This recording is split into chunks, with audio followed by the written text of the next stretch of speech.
But my main point here is that you cannot prove your point by appealing to Islam. It's just an opinion, so it's pointless.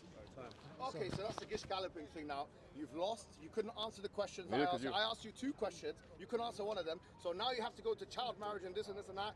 Child marriage, which is mentioned in the Bible, chapter number 31, verse number 18 of Numbers, where clearly the Babylonian Talmud and the Palestinian Talmud say that you can rape little girls, and that's mentioned in your rabbi's text. So let's talk about child marriage. The only religion on the face of the earth is Judaism and Christianity, which actually endorses child marriage in the book of Numbers, and you can look at the primary text, number 1. Number 2, you couldn't answer my question. My question was very simple, is how can you say a God which is meant to be uncaused is begotten? Jesus is meant to be generated and caused by God, but how can he be uncaused and caused at the same time? It's a simple question.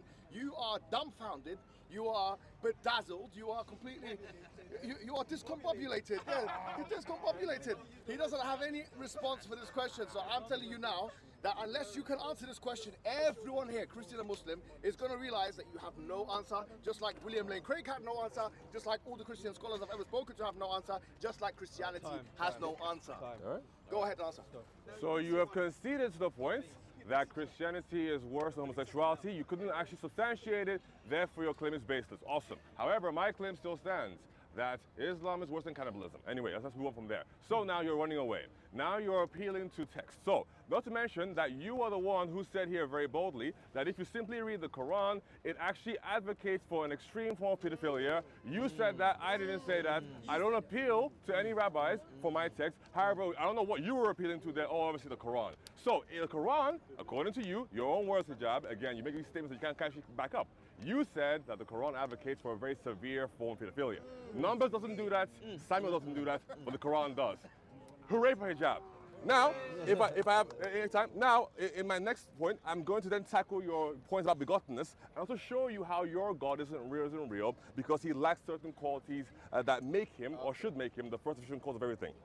I relinquish my time. So this lie that has to be propagated by Christians when they have nothing else to say, that I said such and such about the Quran, is actually the opposite of what I said. And not just that, a Dutch judge gave me a ruling in that favor.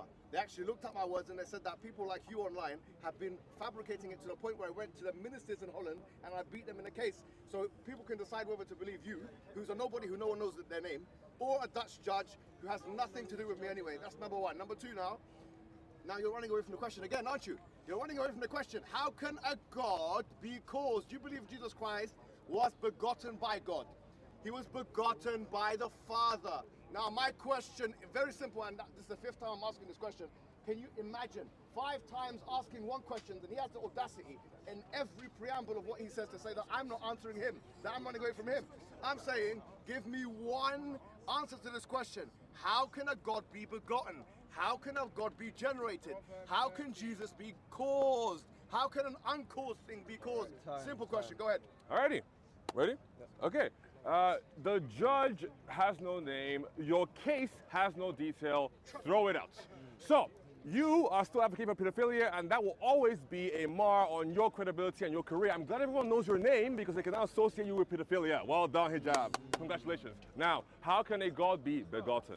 Very simply, we hold that there's a distinction between the Father and the Son. The Father is the efficient cause, and the Son proceeds from the Father in a way that is atemporal, so there is no time difference between when the Son exists and when the Father exists. Not to forget, Paul tells us that the Son is the very power and wisdom of the Father. In order for the Father to actually will or perform any action, he requires his wisdom and his will and his power, and that is the Son. So in the same way that your voice emanates from you, but it's not different from you, but distinct from you, the Son emanates from the Father, but is not separate from him, only distinct. Distinct by virtue of point of origin, for example. But there is no time gap or time difference. Now, okay, next time I'll get to Allah. I'll get to Allah.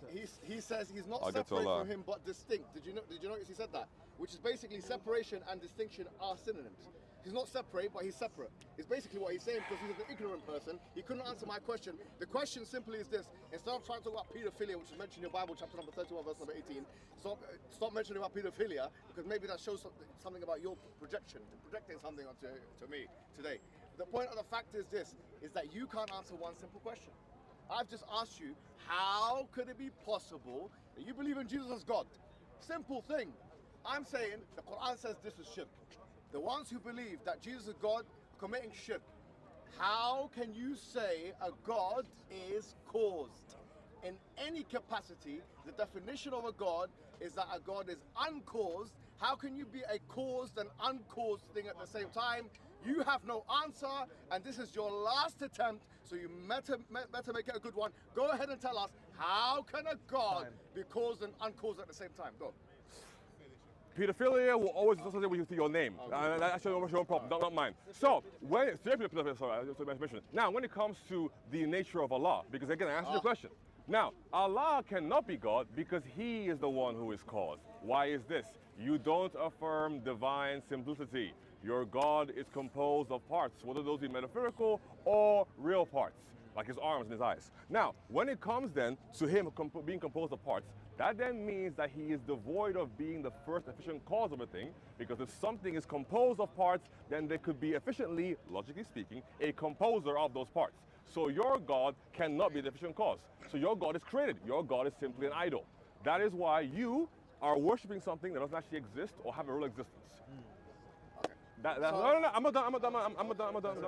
And therefore, our God not being composed of parts means that he is the first efficient cause and yours cannot be. Okay. There you go. So he started off this discussion by asking me to bring evidence from the Quran that believing Jesus is God is shirk.